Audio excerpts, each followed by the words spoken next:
जो वैज्ञानिक थे बच्चों, वो फ्रांस के वैज्ञानिक थे। इन्होंने 1785 ईस्वी में, कब 1785 ईस्वी में एक नियम प्रस्तुत किए। कब किए? 1785 ईस्वी में एक नियम प्रस्तुत किए जिसे हम कहते हैं कूलाम का नियम। एकदम आराम से समझो, धीरे से समझो, आराम से पढ़ भी लोगे और कलम कापी हाथ में लेकर बैठो, हो सकता लिखा भी जाए। बहुत ज्यादा लिखना नहीं है, ठीक है, एकदम आराम से, ठीक ना। चले यार, सुन लीजिएगा। कूलाम का नियम। कूलाम एक वैज्ञानिक है जो फ्रांस के रहने वाले हैं। इनको फ्रांसीसी वैज्ञानिक कहा जाता है। और ये 1785 ईस्वी में, ठीक है, धनावेश और ऋणावेश मतलब दो आवेशों के बीच एक नियम प्रस्तुत किए जिसे हम कूलाम का नियम कहते। क्या किए इन्होंने? दो आवेशों के बीच एक नियम बनाए, एक नियम प्रस्तुत किए जिसे हम क्या कहते हैं बच्चों? कूलाम का नियम कहते। अब चले आगे। अब देखो ध्यान से, इन्होंने क्या किया? दो आवेश लिया। क्या लिया बच्चों? दो आवेश लिए, Q1 व Q2। इन्होंने किया क्या? दो आवेश लिया जो Q1 Q2, राइट है। चला जाए आगे। अब इन्होंने क्या किया? दोनों आवेशों के बीच की जो दूरी थी, क्या किया? इनके बीच की दूरी कितनी लिए? ठीक है, इनके बीच की दूरी क्या है? इन दोनों आवेशों पर क्या? दोनों आवेशों पर, दोनों आवेशों पर लगने वाला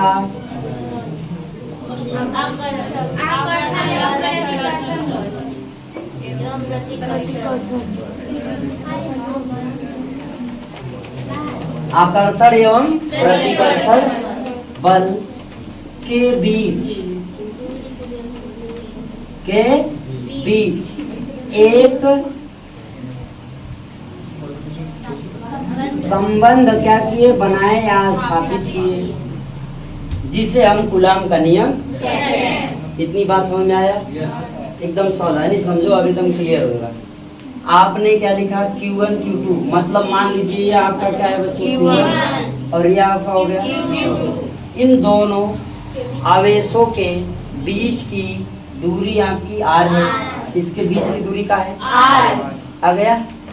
ठीक है, ये दोनों के बीच की दूरी का है R है। क्लियर हो रहा है? ठीक। इस पिंड और इस पिंड, ये दोनों पिंड के बीच लगने वाला आकर्षण या प्रतिकर्षण बल आपका क्या है बच्चों? ये लिखा है ना, आकर्षण या प्रतिकर्षण। यहाँ पर आप लिख सकते हो बल, यहीं पे ना, बल के बीच क्या? आकर्षण एवं प्रतिकर्षण बल के बीच। ठीक है ना? बात समझ में आ रहा है? यानी कि इसके और इसके दोनों के बीच एक ठो लग रहा है क्या? बल। वो बल क्या है बच्चों? F। वो बल कौन सा है? F, राइट है। तो इसमें जो संबंध इन्होंने निकाला वही कूलाम का नियम कहलाता। राइट हो गई? अब हम लोग इसको देखते हैं कि इसकी परिभाषा क्या होगी। राइट है? परिभाषा देखा जाए बच्चों, चला जाए। आ जाओ परिभाषा की तरफ। एकदम ध्यान से समझोगे तो आपको बहुत ज्यादा लिखने की जरूरत नहीं है, सब कुछ आपका हो जाएगा क्लियर। चले, चला जाए। आओ देखते हैं इनकी परिभाषा क्या हो जाएगी। देखेंगे तो परिभाषा बच्चों देखो क्या है, समझ लो। दो आवेशों के बीच लगने वाला आकर्षण या प्रतिकर्षण बल आवेशों के समानुपाती होता है तथा दोनों आवेशों के बीच की दूरी। ठीक है, समझो बच्चा ध्यान से। दोनों आवेशों के बीच की दूरी तथा आवेशों के बीच की दूरी के वर्ग के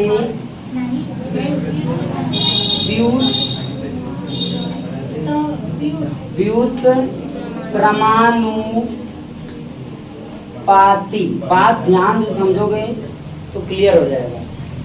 व्युत क्रमानुपाती होता, क्लियर हुआ, समझ में आया। यहाँ क्या हुआ, दो आवेशों के बीच लगने वाला आकर्षण या प्रतिकर्षण बल आवेशों के क्या होता है, समानुपाती होता है, तथा आवेशों के बीच की दूरी के वर्ग के व्युत क्रमानुपाती होता है। ये कूलाम जी ने अपने नियम में बताया है। राइट है। चले आगे बच्चों थोड़ा सा, अब आ जाते हैं यहाँ पर। अब लिखेंगे क्या, अर्थात। कौन था, क्या अर्थात, ध्यान से समझो। आपको समझ आ रहा है बच्चा, उधर से सबको क्लियर है? यस। चले देखो, अर्थात क्या बोल रहा है, दोनों आवेशों के बीच ना लगने वाला आकर्षण या प्रतिकर्षण, तो वो बल कौन होगा, किसके समानुपाती है, आवेशों के। तो समानुपाती Q1 हो गई बच्चों। इसे मान ले समीकरण नंबर 1। इसे क्या मान लिया जाए, समीकरण नंबर 1। दूसरी शर्त यही पे कह रहा है, आवेशों के बीच के दूरी के वर्ग के व्युत क्रमानुपाती, अर्थात बच्चों F is proportional to 1/r रहेगा, yes proportional to 1/r square. समीकरण नंबर 2। एनी डाउट, कोई कंफ्यूजन किसी को है? ये समानुपाती है, इसे लिखा है। यह लगने वाला बल है भाई, आवेश ये दोनों Q1 Q2, R इसके बीच की दूरी है। इतनी बातें आपको समझ में आई बच्चों? आप इसको नोट करो बच्चों अपने कॉपी पर, इसके बाद हम आगे बढ़ते हैं। फटाफट नोट करो बच्चों, धड़ाधड़।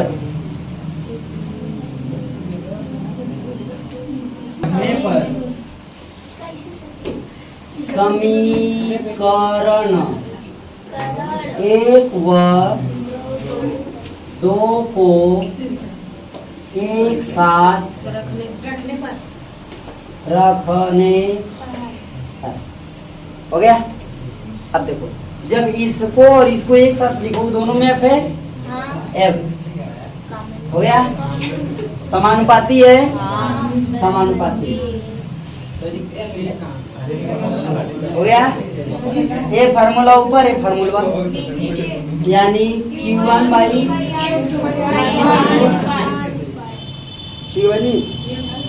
देखा, F हो गया, आई हो गया, आई ऊपर आई नीचे, एक बटे में R स्क्वायर है ना जी। तो एक बटे में, माने बटे में नहीं है, तो अगर गुणा करेंगे इसमें, मान लो बच्चा इसको आप इस तरह लिखते हो 1/r स्क्वायर, तो भी तो यही होगा ना। क्लियर है, कोई बात नहीं, कंफ्यूज नहीं होना है, ठीक है। चले आगे, अब समझो बच्चे, F बराबर हो गया K इंटू Q1 Q2/r हो गया। K क्या है, एक नियतांक। K क्या है, नियतांक। बहुत अच्छा। जहाँ पर K बराबर एक फार्मूला होता है, 1/4 जी बहुत अच्छा। सुनो सुनो इधर, जहाँ K बराबर होता है, शांति समझना, 1/4 ठीक। इतनी बात समझ आया बनी, इसको आपको याद करना पड़ेगा। ओके, समझ आ रहा है ना। ये K बराबर जो होता है, ये आपको क्या करना पड़ेगा, याद, ठीक है। चले, तब K के स्थान पर ये वैल्यू रख सकते हैं, ठीक है। तो हो जाएगा F equal to 1/4 into Q1 Q2/r, ठीक है। F equal to 1/4 Q1 Q2/r, ठीक है। हाँ 1 मिनट, अभी कुछ नहीं लिखना है। हो गया ना, आगे बढ़े आप। अब ध्यान देना यहाँ पर, सावधानी से समझो। यदि Q1 बराबर Q2 बराबर Q हो, ध्यान समझो। यदि Q1 बराबर Q2 बराबर Q हो तो Q हो हम कह रहे हैं Q1 किसके बराबर है? ये दोनों के बराबर का है।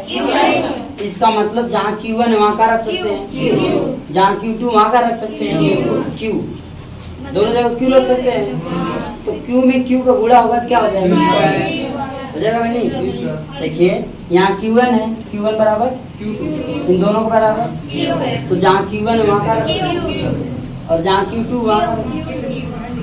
F is equal to 1/4 pi epsilon naught Q square by R square. ये हो गया मात्रक इसका, ये है कूलाम का। क्या ये बात समझ में आया बच्चों? कृपया आप लोग इसे नोट करें। हाँ सर बोले। वो किसका सूत्र है?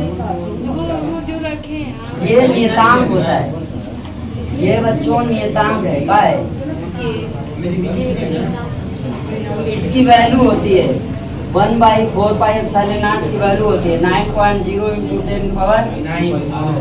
ये आप याद कर लो, मान 1/4 pi epsilon into Q square by R square.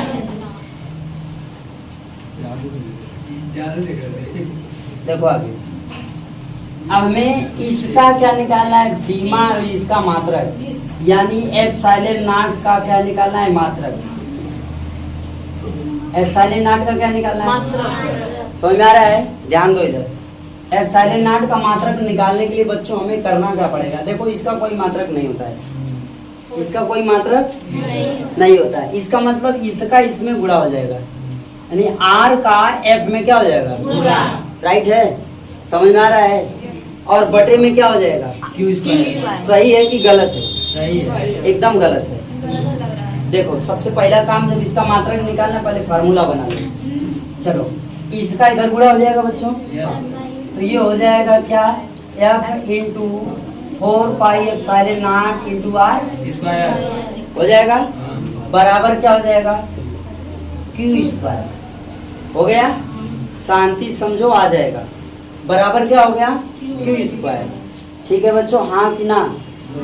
अब देखो एप्सिलॉन नॉट बराबर क्या होगा? Q square. ये हो गया क्या? Q स्क्वायर बटे में क्या आ गया? 4 पाई R हो गया। अब बात समझिए, किसी संख्या की बीमा नहीं होती, किसी संख्या का मात्रक नहीं होता है। राइट हो गया? किसी संख्या का मात्रक नहीं होता। एकदम आराम से समझो। जब इस संख्या का मात्रक नहीं होगा तो कि एप्सिलॉन नॉट बराबर Q मतलब आवेश। ठीक है? आवेश का मात्रक बच्चों क्या होता है? आवेश का मात्रक क्या होता है? कूलाम। क्या होता है? आवेश का मात्रक क्या होता है? राइट है? इसका मात्रक हो गया कूलाम का स्क्वायर। स्क्वायर है तो स्क्वायर। बटे R का स्क्वायर। किसी संख्या का मात्रक नहीं। नहीं होता, इसलिए ये R स्क्वायर है। R मतलब दूरी, हाँ। दूरी का मात्रक मीटर, दूरी का मात्रक मीटर। ये हो जाएगा मीटर स्क्वायर। ठीक, एक चीज और F भी है इसमें ना, हाँ। तो ये क्या हो जाएगा? बल का मात्रक क्या हो जाएगा? न्यूटन। बल का मात्रक क्या? यहाँ कोई कंफ्यूजन? ये हो गया इसका क्या? मात्रक। क्या हो गया इसका? सुनो ध्यान से, एप्सिलॉन नॉट का मात्रक क्या होगा? कूलाम स्क्वायर बटे newton into metre square. Coulomb square बटे न्यूटन इंटू मीटर। हाँ? तो मीटर हो गया ना, आर को मीटर कहते बहनी के मीटर का बात आया। हमने क्या कहा? एप्सिलॉन नॉट का मात्रक हो गया कूलाम स्क्वायर बटे न्यूटन इंटू मीटर। राइट हो गया? कंफ्यूजन है? अब चलेंगे किस पे? बीमा। किसका? एप्सिलॉन नॉट की बीमा का। बीमा एप्सिलॉन नॉट का कैसे देखो, कूलाम मतलब सी बराबर क्यू क्या होता है, अरे यार क्यू बराबर क्या होता है, कूलाम मतलब क्यू और क्यू बराबर समझा रहा बहनी, ये सूत्र है याद करने पड़ेंगे ना। सर जी फिर से बोलो। फिर से अभी तो फिर से बोलेंगे। क्यू क्या है, आवेश है, जिसका सूत्र होता है धारा गुणे समय।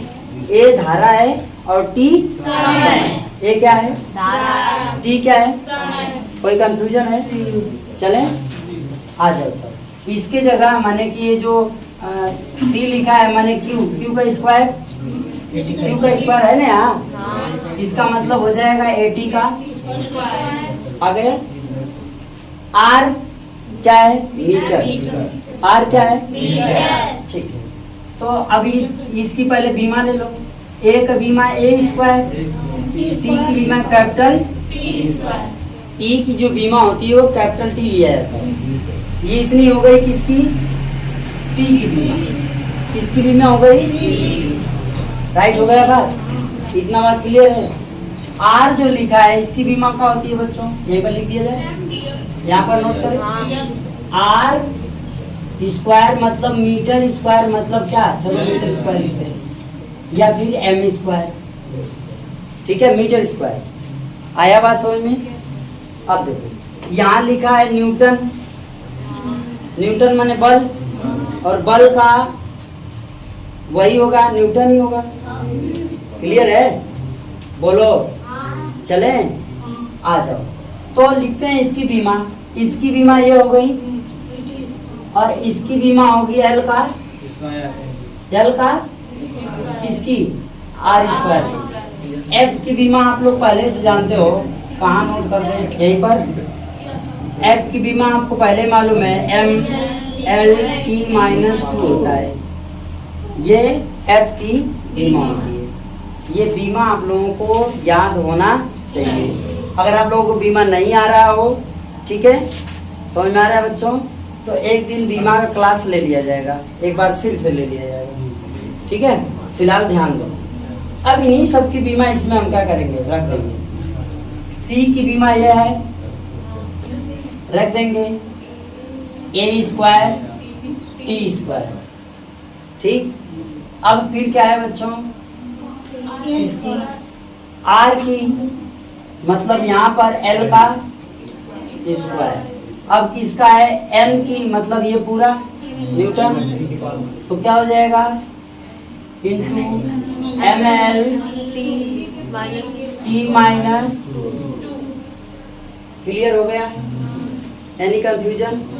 अब ये जो नीचे है वो कहाँ जाएगा, जो नीचे है कहाँ जाएगा, नीचे जो है, क्लियर, लिख देंगे हाँ का, हाँ, इसलिए कि बीमा जब लिखा जाता है तो इस रूप में लिखा जाता है, बटे के रूप में नहीं लिखा जाता, साधारण रूप में लिखा जाता है, क्लियर हुआ।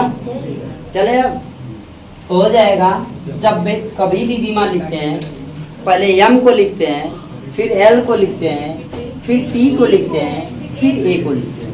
कैसे लिखते हैं, पहले एम, तो एम ऊपर जाएगा तो हो जाएगा इनवर्स,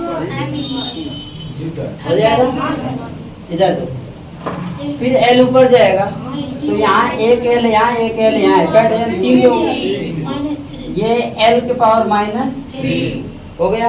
अब किसको ले जाएंगे, टी को, यहाँ -2 है, ऊपर जाएगा +2 हो जाएगा, और ये भी +2 है, कट हो गया बच्चों। टी के पावर कितना, तो टी के पावर, और ए के पावर कितना, ये बात समझ में आई, क्लियर हुआ। ये हो गई एप्सिलॉन नॉट की बीमा, ये हो गया एप्सिलॉन नॉट का मात्रक। बच्चों अगर आप लोगों को बात समझ में आ गई हो तो बहुत अच्छी बात है, अगर समझ में नहीं आया होगा एक बार वीडियो को अच्छे से देख लेना, उसके बादों नहीं समझ में आएगा हमसे डायरेक्ट फिर पूछ लेना, ठीक है। चाहे दुनिया कोनों कोने में रहना, सठियाओं में आ जाना, हम बता देंगे। सर एक बार और बता 3 बार बताएंगे, नोट करो।